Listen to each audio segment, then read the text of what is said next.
All right, the White House is weighing in on these developments on Capitol Hill right now. An aggressive debate back and forth on the floor, the well of the House, as both sides make their pitch. Democrats against this repeal and replace effort. Republicans obviously for it, although those numbers could ultimately be very close. But the White House says it's critical that the House passes health care bill. Furthermore, that it fully expects the Senate to tweak the health care bill later. Of course, in tweaking, then it goes back to the House in conference, and that could set up some fireworks there, as is typically the case when the House and Senate have separate versions of essentially the same matter. Former Trump New York campaign co-chair Joe Borelli joining us, Democratic strategist Andrew Feldman, conservative commentator Gina Loudon. Gina, what's at stake for Republicans on this?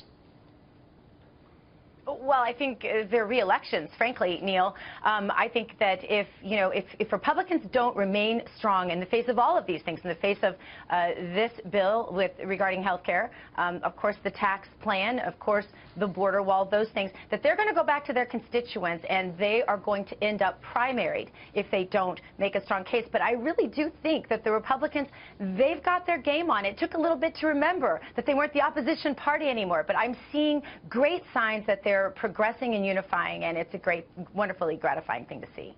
Joe Borelli, I know as a Trump former New York campaign chair, you're well aware of the president returning to New York, first time since becoming president, that protesters are going to be greeting him, hitting him on everything from climate change to this very issue and destroying health care and taking it away from folks. How do you think he should respond? Well, I think with this specific speech he's giving tonight, I think he should ignore it totally. Look, this is New York. This is the home of progressiveness. This has been a progressive city for its entire history. But what's very striking about this protest tonight is that it's to drown out a commemoration of a 75-year-old battle where 646 Americans died. If the Democratic Party wants to win back moderates and people who they've abandoned in swing states that they lost in 16, by being disrespectful to a commemoration of a battle is certainly not the way. All right, Battle of the Coral Sea, where the Australians helped down that, and we worked in very close sync with each other there. But, you know, Andrew Feldman, looking at this, I wonder what Democrats seize on here. What they've been saying is millions of people are going to lose their health insurance. That might, in fact, be the case.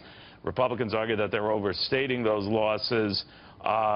But that health coverage will still exist for Americans, that whatever was started, it's not as if the Republicans are ripping it up and throwing it away. There are still going to be folks getting coverage via the United States government, if you think about it, right?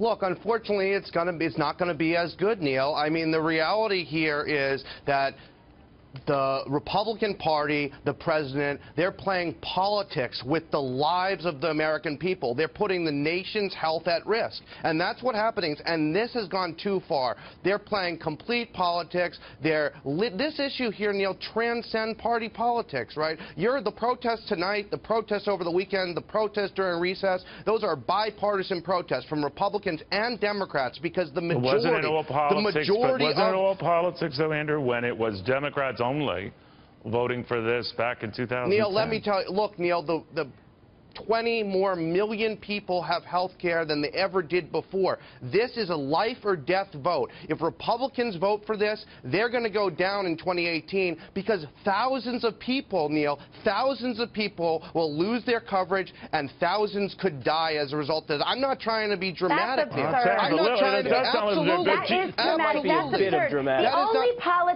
The only politics happening here is the fact that the Republicans are going to have to come in and save America from what Obama did to this country in an effort to socialize our medical system. We're the only country. We're the only country in the modern world that can't provide health care to its citizens. And the reality is, if you look at that Upton Amendment, Neil, not provided health care to our citizens. There are thousands, millions of course, millions of people before that are going to not be able to get coverage because of pre-existing conditions. We'll talk about that. We don't know how that's going to work out with the pre-existing conditions. It is still a gray area, to your point. But Joe Borelli, one of the things that comes up here is forget about those who've got coverage now who didn't have it. And I think, you know, Andrew makes a very good point about that. Gina does as well about the cost of that. But for a lot of people who don't even have coverage through this, including many who do have coverage through this, they've seen eye-popping premium increases. And many people, fairly or not, blame this government attempt to take over this. Republicans dial it back. What if they dial it back to the degree they want, and premiums are still skyrocketing, would that be seen as a great failure for Donald Trump? Well, it certainly could be, and that's sort of the risk of doing something on this issue. But let's not forget, as one of your last guests pointed out, even Bill Clinton and the Democrats had come into this election cycle acknowledging that Obamacare was the problem, not the solution. And we shouldn't be surprised that the Democrats are going to make an issue on this. They've seen the playbook that the Republican Party used in 2012 and 14 and 16 to win back the House, win back the Senate and the White House on this issue. When we talk about the activism and protest, let's remember that a week ago we had a less conservative bill, and it was because of conservative activists like Jim Jordan just pointed out that the bill has actually become more conservative. All right, but bottom line, Republicans then, for good or ill, are going to be stuck with whatever problems are on that. It'll become their bill, right? They own it now. They own it, and they're going to have to make it better. All right. And remember, Republicans are protesting this bill. The Republican congressmen should remember when they go to their constituents this weekend. Well, not all their constituents, but that's the difference. The Republicans majority hold of their their party constituents, accountable, the majority. And the Democrats never do. We'll That's see. the difference.